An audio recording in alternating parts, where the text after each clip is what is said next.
कर्माणि सन्न्यस्याध्यात्मचेतसा निराशिर्निर्ममो भूत्वा युध्यस्व विगतज्वरः। आनंदकंद सच्चिदानंद अनंतकोटी ब्रह्मांड नायक सद्गुरुनाथ माऊलींच्या कृपे आणि त्यांच्याच प्रेरणेने आज महाशिवरात्रीच्या दिवशी हा प्रवचनाचा सुयोग लाभलेला आहे। खरं म्हणजे आज महाशिवरात्री आहे। महाशिवरात्रीची साधारणपणे कथाही 2-3 आहेत। त्यापैकी सगळ्यात प्रसिद्ध असलेली कथा म्हणजे व्याधाची आहे। महाशिवरात्रीमध्ये 3 गोष्टी महत्त्वाच्या आहेत। एक उपवास, पूजा आणि जागरण। कमीत कमी 1 वाजेपर्यंत तरी जागरण करावं। निशिथ काल जो असतो त्या निशिथ कालात शिवाचं महादेवाचं पूजन केलं जातं आणि म्हणून तो महत्त्वाचा भाग आहे। दिवसभर उपवास करावा, शंकराची महादेवाची पूजा करावी आणि जागरण करावं। हे जागरण ही पूजा आणि हा उपवास एका व्याधाला घडला। त्या व्याधाची कथा शिवपुराणात आलेली आहे। नंतर त्या ह्याच्यामध्ये आहे, तर बऱ्याच ठिकाणी आले। तर त्या शिवलीलामृतामध्ये 11व्या अध्यायामध्ये ती कथा आहे। त्या कथाचा सांगण्याचा उद्देश एवढाच आहे की एक व्याध असून दुष्टबुद्धीतनं तो शिकार करायला गेला आणि त्याला शिकार मिळाली नाही। दिवसभर उपवास झाला, रात्र झाली। तो बेलाच्या झाडावर चढून ते पाहत होता कुठे शिकार मिळते का। तिथं जवळच तळ होतं।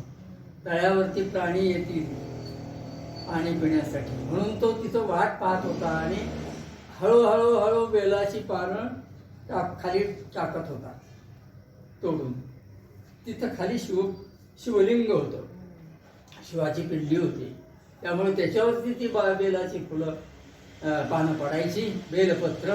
आणि बेलपत्र पडल्यामुळं त्याला उपवासाचंही पुण्य लाभलं, बेलपत्राचंही लाभलं, बेल वाहण्याचं। महाशिवरात्रीच्या दिवशी बेल वाहण्याचं फार महत्त्व आहे। आणि तिसरी गोष्ट त्याला अशी झाली की ज्या प्राण्यांनी त्याला हरिण भेटला, 2-3 हरणाचे हरण आणि हरणी अशा भेटल्या आणि तो असा बाण मारणार एवढ्यात त्यांना वाचा फुटली। त्यामुळे ती म्हणाली की मला मारू नकोस, मी माझ्या घरी जाऊन माझ्या पाडसाना शांत करून मग येते, पाजून येते, मी येते, नक्की येते। दुसरी हरणी आली, ती म्हणाली मी माझ्या पतीला भेटून येते। आणि तिसरा हरण आला, त्यावेळेस तोही म्हणाला की माझ्या 2 हरिणी आहेत, त्यांना मी भेटून येतो, आम्ही सगळे येतो, आम्ही वचन देतो तुला।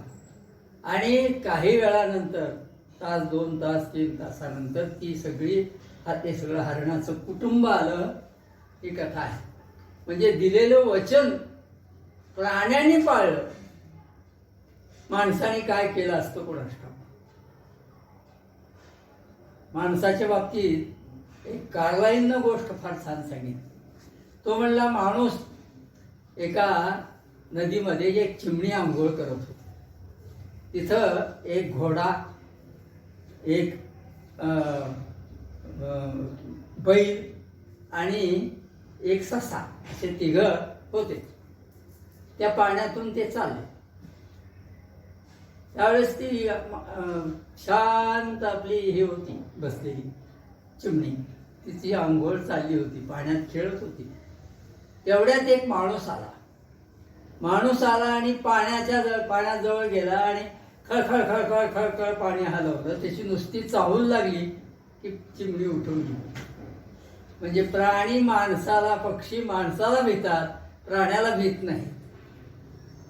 माणसाचं काय क्रौर्य म्हणा की काय म्हणा, की त्याच्यामधली जे काय दुष्टवृत्ती म्हणा, ती कदाचित त्यांना प्रत्ययाला येत असेल आणि म्हणून ते तसं वागत असतील।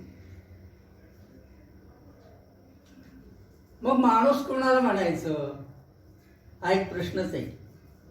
मग ते एकाने एकदा ॲरिस्टॉटल आणि प्लेटो यांची फार छान संवाद आहेत त्यांची. तर प्लेटो म्हणला एकदा बोलता बोलता की सॉक्रेटिस अँड प्लेटो. तर सॉक्रेटिस प्लेटो आणि ॲरिस्टॉटल. प्लेटो म्हणाला की 2 पाय आणि डोकं असणारा माणूस असणारा जो प्राणी तो माणूस असतो. मग यांनी काय केलं ॲरिस्टॉटलनी, तो बाहेर आला, एक कोंबडं घेतलं, त्या कोंबड्याची पंख छाटले, त्याची मान उंच होती, डोकं होतं, तो समोर ठेवलं त्याने त्याला. आणि तो म्हणला हा माणूस आहे का, याला माणूस म्हणायचं का? तुम्ही आत्ता म्हणलात की 2 पाय आणि डोकं आहे ज्याला, त्याला तुम्ही माणूस म्हणा. मग हा माणूस होऊ शकतो का? तर हे जसं आहे, म्हणजे माणसाला 2 पाय आणि डोकं आहे तेवढ्यामुळे माणूस नाही, तर माणसामध्ये बुद्धी आहे, प्राण्यांच्या पेक्षा अधिक आहे, माणसामध्ये विचारशक्ती आहे, माणसामध्ये संस्कार ग्रहण करण्याची वृत्ती आहे, आणि माणसामध्ये मुख्य म्हणजे त्याला जीवन कसं जगावं हे ठरवण्याची शक्ती आहे. त्याला जीवन मूल्य असं म्हणतात. ते जीवन मूल्य काय आहे हे ठरवण्याचं आणि हे प्राप्त करून घेण्याचा जर कोणता देह असेल तर तो मनुष्य देह आहे. आपला उद्धार आपण करावा, कल्याण आपण करून घ्यावं, ही जी भावना आहे, ही भावना, ही वृत्ती निर्माण होण्याचं काय कोणत्याही प्राण्यात निर्माण होत नाही, ती फक्त माणसात निर्माण होते. आणि म्हणून माणूस श्रेष्ठ आहे. पण मग माणसाने कोणत्या प्रकारे वागावं, कसं वागावं असा प्रश्न निर्माण होतो. आणि त्याच्यासाठी गीता आपल्याला मार्गदर्शन करते. गीतेत सांगितलं, अर्जुनासारखे आपण हे संभ्रमित आहोत. अर्जुनाला जसा विषाद निर्माण झाला होता तसा आपल्यालाही होतो. आपल्यालाही कुठल्या एखाद्या प्रसंगी आपण हे करू का ते करू अशी अवस्था आपली होते. आपण डळमळीत असतो, निर्धार होत नाही. ही अर्जुनाची अवस्था आहे. मग त्यावेळेला त्याचा संभ्रम दूर करून त्याला मार्गदर्शन करणारा भगवंतासारखा गुरु त्याला मिळाला. तसाच माणसाने जर विश्वास ठेवला एखाद्या साधू संतांवर, संतांच्या वचनावर, संत ग्रंथावर, सद्ग्रंथावर, तर माणसाला सुद्धा मार्ग मिळू शकतो. आणि तसा मार्ग मिळावा म्हणूनच गीतेसारख्या ग्रंथाचा अवतार आहे. गीता ग्रंथ म्हणजे भगवंताचा अवतारच आहे, तो एक प्रकारचा ग्रंथरूप. तर गीतेसारख्या ग्रंथामधून मग वागण्यासंबंधी सांगितलं की माणसाने कसं वागावं, म्हणजे कर्म कसं करावं. मुख्य वागण्याचा संबंध कर्माशी होतो, ज्ञानाचा संबंध विचाराशी येतो. पण वागण्याचा जिथं जिथं संबंध आहे तिथे तिथं आपल्या कर्माचा संबंध आहे. मग कर्माविषयी सांगताना त्यांनी सांगितलं, या श्लोकामध्ये जे सांगितलेलं आहे, मी वाचला आता श्लोक, तो मयी सर्वाणि कर्माणि, मला सर्वाणी म्हणजे सर्व, कर्माणी म्हणजे कर्मे, अध्यात्म चेतसा म्हणजे अंतर्यामी परमात्म्याच्या ठिकाणी, म्हणजे मी परमात्मा आहे माझ्या ठिकाणी गुंतलेल्या चित्ताद्वारे संन्यस्त होऊन अर्पण कर. आणि तो ते अर्पण करून तू आत्ता युद्धाला तयार हो. म्हणजे काय सांगितलं, अंतर्यामी परमात्मा जो आहे आपल्या प्रत्येकाच्या, त्या अंतर्यामी परमात्म्याला चित्ताने सर्व कर्म समर्पण करायचे. आणि अशी समर्पण केल्यानंतर 3 गोष्टी मनातून टाळायच्या. एक, ममता ठेवायची नाही, आशा ठेवायची नाही, आणि संताप रहित होऊन कर्म करायचं. आणि असं कर्म भगवंताला अर्पायचं.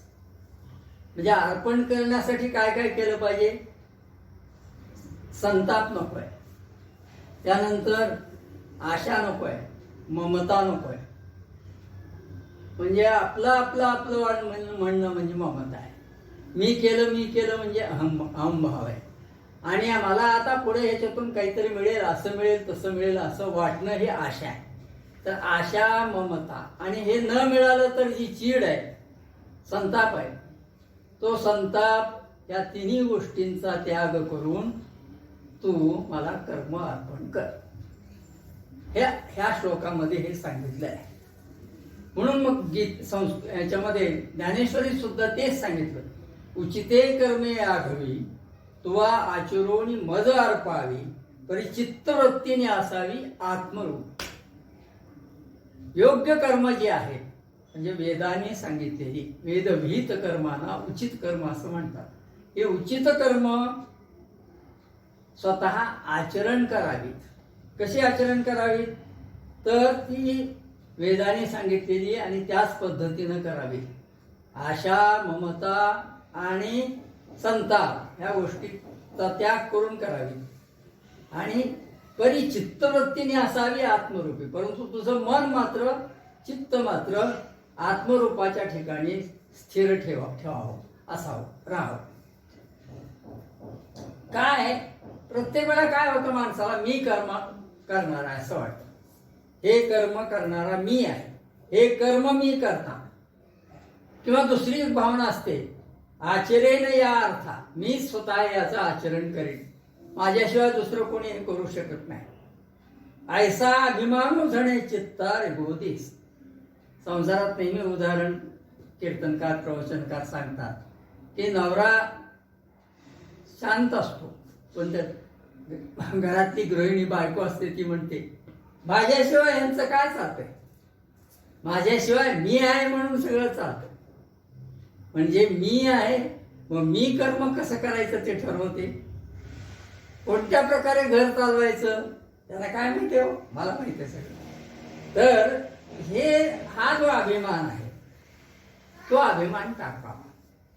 म्हणून त्यांनी म्हटलंय की तू शरीराच्या अधीन होऊ नको. शरीर परानो व्हावे, कामना जात सांडावे आणि अवसरोचित भोग भोगावे सकळ.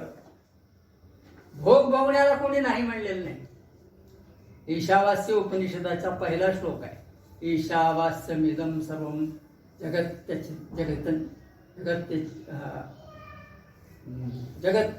असं काहीतरी आहे बरं पुढचं. तर ईशावास्येदं सर्वं यत्किंच जगत्यं जगत्या तेन त्यक्तेन भुंजिता, तेन त्यक्तेन भुंजिता मा घृद. ते महत्वाचं आहे पहिल्या ओळीपेक्षा. तेन त्यक्तेन भुंजिता मा घृद कश्चित् धनम. म्हणजे जे तुम्हाला मिळतंय ते काय करा, ते माझं नाही असं समजा आणि त्याचा उपभोग घ्या.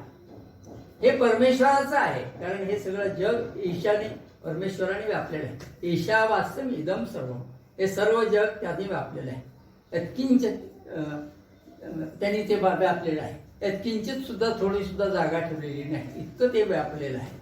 आणि अशा व्यापलेल्यामध्ये भोग भोगायचे आहेत तर ते असे भोगा की जे त्याग करून भोगा. त्याग करा म्हणजे काय, त्याग करा याचा अर्थ असा आहे की मी जे काही करीन, मग ते कोणतंही कर्म असो, स्वयंपाक करीन, स्वयंपाकाचं कर्म आहे, पण हे स्वयंपाकाचं कर्म केवळ माझ्यासाठी नाही, तर ते मी परमेश्वराच्या साठी, भगवंतासाठी नैवेद्य तयार करणार आहे, तो भगवंताला अर्पण करीन, मग आम्ही प्रसाद घेऊ. ही जर भावना स्वयंपाक करण्यामध्ये असेल, मग मी माझ्या पुरता चांगला स्वयंपाक करेन आणि माझं मी खाईन.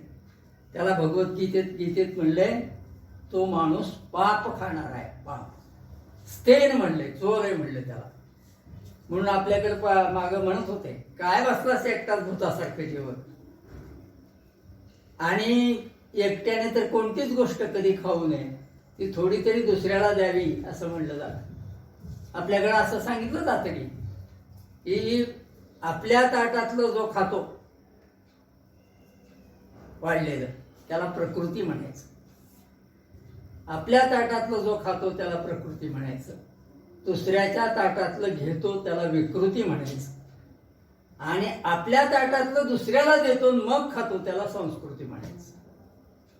म्हणजे मी दुसऱ्याचा विचार करतो आपले, म्हणून म्हणायची पद्धत आहे, चहा आला तरी घ्या की, दुसऱ्याला जेवायला खायला काही दिलं तरी घ्या घ्या घ्या, अशी म्हणायची जी पद्धत आहे त्याच्यामागे ही भूमिका आहे. त्याचा त्याग आहे. ह्या त्याग भावनेनं विषय भोगा. विषय भोगण्याचा कधीही म्हणजे अनादर केलेला नाही, त्याला त्याज्य ठरवलेलं नाही. सांसारिक माणसाला नवे नवे ज्याला शरीर आहे त्याला विषय हे आहेतच, पण ते कामापुरते भोगा. म्हणजे चंगळ म्हणून नको, खा, शरीराला आवश्यक तेवढं खा, आवश्यक तेवढ्या गरजासाठी कमवा, आवश्यक तेवढ्या गरजा पूर्ण करा. त्या गरजांचा करत करत करत समाजाचं काही देणं लागतं म्हणून म्हणा. आपण जे कर्म करतो त्याचे 3 प्रकार आहेत. एक म्हणजे आपले कर्म हे स्वाभाविक आहे, काही म्हणजे आपण केलंच पाहिजे, सहजपणे करतो ते केलं पाहिजे. आपलं खाणं पिणं सगळं, स्वतः स्वयंपाक करणं किंवा काही जे काय असेल ते बाजारात करणं, प्रपंचासाठी करणं. दुसरं आहे ते सामाजिक आहे. त्या सामाजिक मध्ये मी कोणास तरी देणं लागतो ही भावना आहे. म्हणजे मला जे प्राप्त झालं, मी शिकलो, कशामुळे शिकलो, मला माझ्या गुरुजींनी शिकवलं. कुठं शिकवलं? शाळेत शिकवलं. शाळा हे काय आहे? समाजाचं एक केंद्र आहे. मग समाज म्हणजे शाळा म्हणजे तुम्ही बांधकाम केलं का, तुम्ही काही तिचं हे केलं का? नाही, ते समाजाने सगळ्यांनी मिळून म्हणजे सरकारने बांधकाम केलं, सरकारने किंवा समाजाने. म्हणजे समाजाचे परिश्रम आणि समाजाचे कष्ट आणि समाजाचा पैसा या सगळ्या गोष्टी माझ्या शिक्षणासाठी लागलेल्या असतात. म्हणून मलाही त्यांच्यासाठी काहीतरी दिलं पाहिजे ना. हे जे काही ही भावना आहे ना, यालाच म्हणतात सामाजिक भावना. आणि या सामाजिक भावनेतून आपण कर्म केलं पाहिजे असंही गीता सांगते. तुम्ही तुमच्यापुरतं करू नका, वैयक्तिक करा, तुमच्या कुटुंबापुरती तुमची कर्तव्य म्हणून करा, पण समाजाचं काही उत्तरदायित्व आहे म्हणूनही तुम्ही करा असं त्यांनी सांगितलंय. म्हणून तिसरी गोष्ट सांगितली, सामाजिक दृष्टिकोन सांगितला आणि तिसरी गोष्ट सांगितली की जे लोक ज्यांना प्राप्त झालंय सगळं, म्हणजे ज्ञान प्राप्त झालं, जे आत्मज्ञानी झालेले आहेत किंवा साधू संतांच्या पातळीवर गेलेले आहेत, अशांना सुद्धा कर्म करणं हे बंधनकारक आहे. त्यांना सुद्धा आता मला काय करायचे कर्म करून असं चालत नाही. कारण जे प्राप्तार्थ झाले, जे निष्कामता पावले, तयाही कर्तव्य असे उरले लोकाला. लोकांच्यासाठी त्यांना कर्तव्य केलं पाहिजे. लोकांच्यासाठी, लोकांना मार्गदर्शन करण्यासाठी त्यांनी कर्म केलं पाहिजे. मार्गी अंधा सरिसा, एखादा आंधळा माणूस रस्त्यात आहे, मग त्याला कोण पुढे नेतं? एखादं डोळस असतो आणि तो डोळस माणूस चल म्हणतो, हा डोळस पुढे असतो आणि मागे आंधळा जात असतो. त्याप्रमाणे समाजामध्ये जे सत्पुरुष आहेत, साधू संत आहेत, जे ज्ञानी लोक आहेत, ते पुढे जात असतात आणि समाज बाकीचा मागे मागे जात असतो. म्हणून समाजाला मार्गदर्शन करण्यासाठी जे प्राप्त पुरुष आहेत, साधू संत आहेत, त्यांना ही कर्म टाळता येत नाही. भगवंताने म्हणलं मला सुद्धा टाळता येत नाही रे, मला काय करायची गरज आहे, पण मी सुद्धा कर्म करतो. म्हणजे जिथं देवाला सुद्धा कर्म करतायत तिथं साधारणपणे माणसाला कर्माची गरज नाही असं म्हणणं योग्य आहे का? होणार नाही.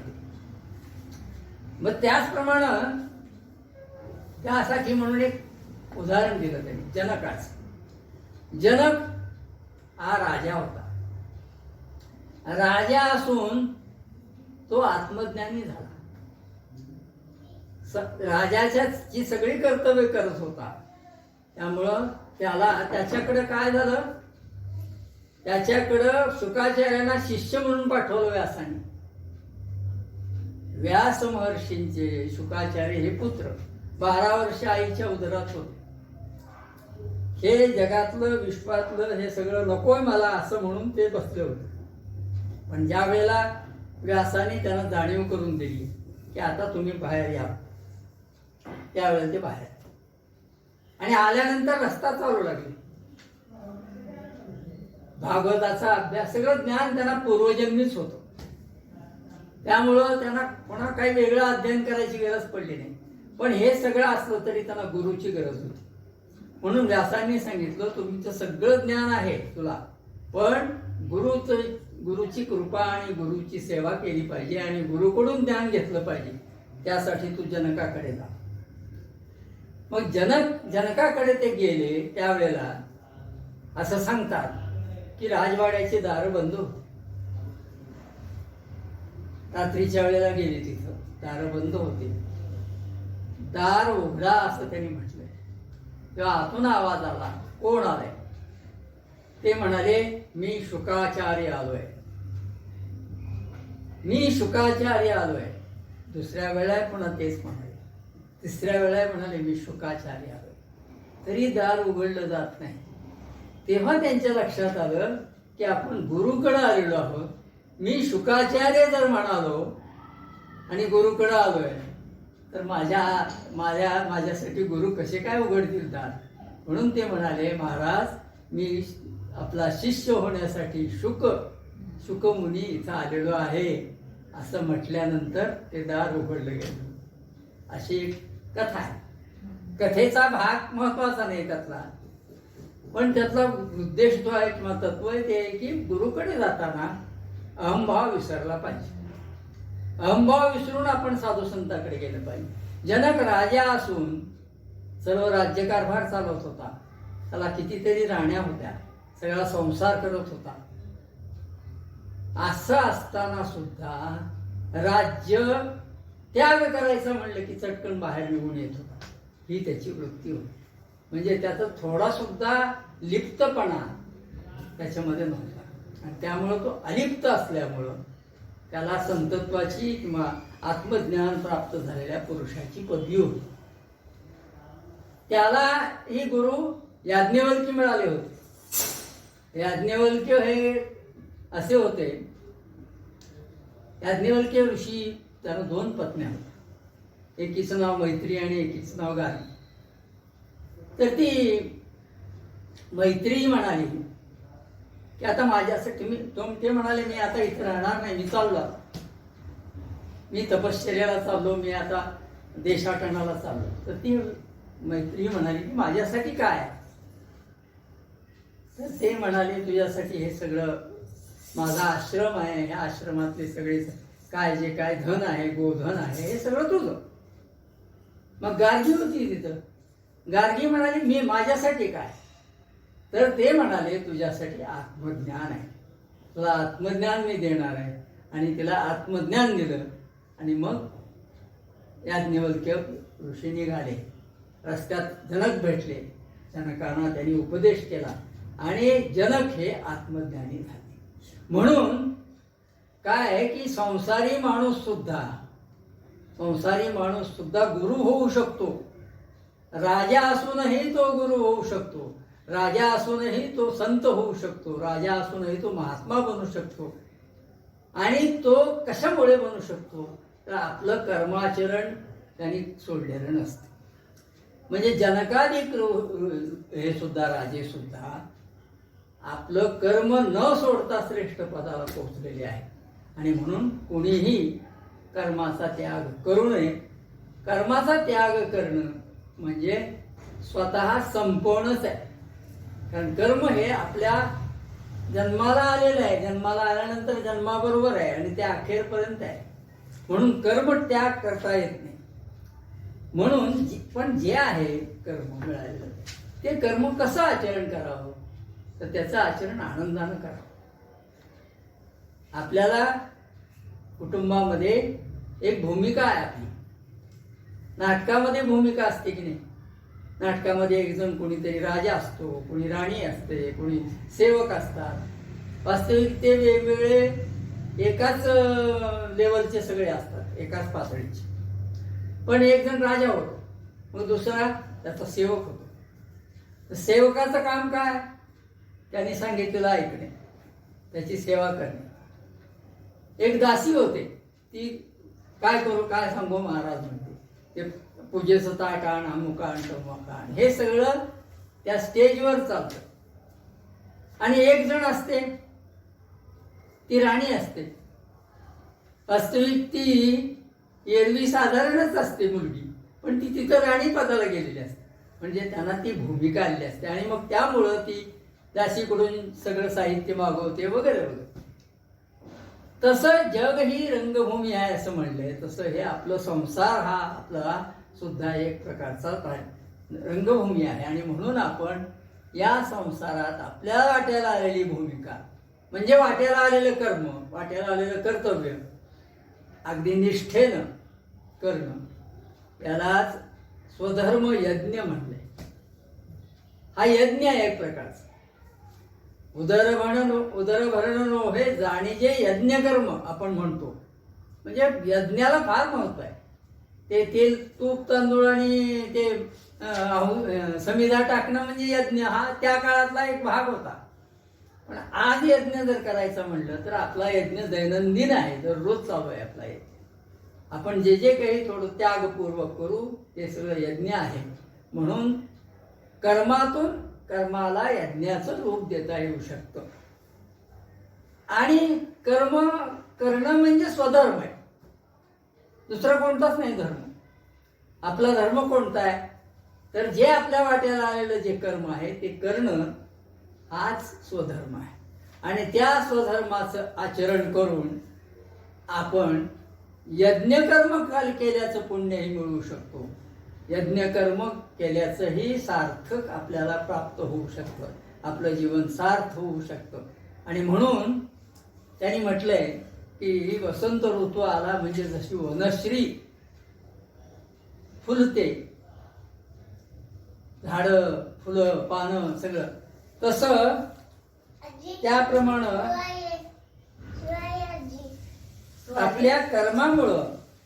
आपल्या कर्मामुळं दैवच मूर्तिमंत आपल्या समोर उभं राहतं. दैव म्हणजे चांगल्या अर्थाने. चांगली कर्म असतील तर दैवच येतं, चांगलेच हे होतं. नशीब म्हणतो त्यावेळेला त्याच्यात 2-3 अर्थ असतात, म्हणजे ते चांगलं वाईट वगैरे. पण दैव ज्यावेळेस म्हणतो त्यावेळेस त्या देवाच्या कृपेचा भाग असतो. म्हणून दैवाने जे आलं ते स्वीकारावं, ते आनंदानं स्वीकारावं असं आहे.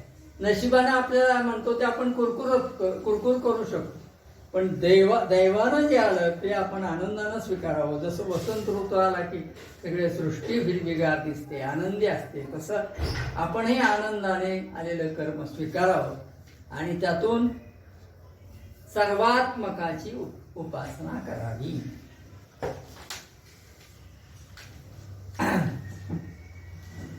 याच्यासाठी काही उदाहरणं दिलेली, फार चांगली उदाहरणं आहेत. एक पोहणारा माणूस आहे, पोहण्यात पटाईत असलेला माणूस, आणि एक न पोहणारा माणूस आहे. त्या पोहणाऱ्या माणसाला धरून हा मागे चालतो. पण ह्याला गर्व करता येईल का मी पोहण्यात पटाईत आहे म्हणून? कारण पोहतोच हा त्याच्या साह्याने, तो पुढे हा मागे. त्याप्रमाणे कर्म करताना कोणताही अहंकार नसावा.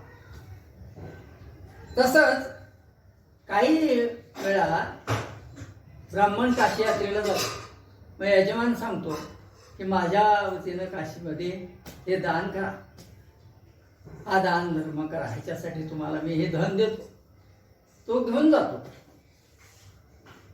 किंवा गुरु जप करणारे ब्राह्मण असतात घरात, ते त्या यजमानाच्या वतीनं करत असतात जप. मग त्यांना त्याचा गर्व धरता येईल का आम्ही जप केला? जप यजमानाचाच जप असतो हे फक्त करणारे असतात. तसं तीर्थयात्रा त्या यजमानाचीच असते, हे फक्त करणारे असतात.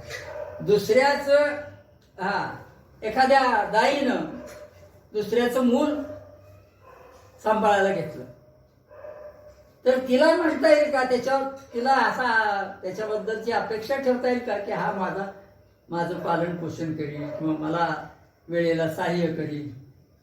कारण तिला माहित असतं की हे आपल्याला काही दिवसासाठी मूल सांभाळायचं.